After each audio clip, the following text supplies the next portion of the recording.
Algumas pessoas acreditam que na eternidade nós não seremos capazes de nos reconhecer.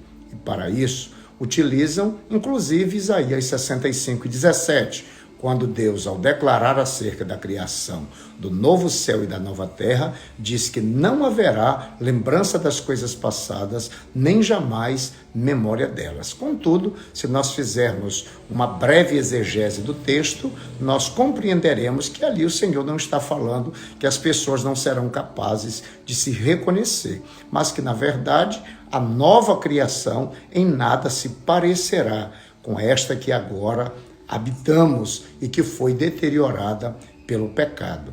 Outro sim, é importante lembrar que no Monte da Transfiguração, quando estavam numa realidade espiritual, Pedro, Tiago e João reconheceram a Elias e a Moisés, mesmo sem nunca os terem visto.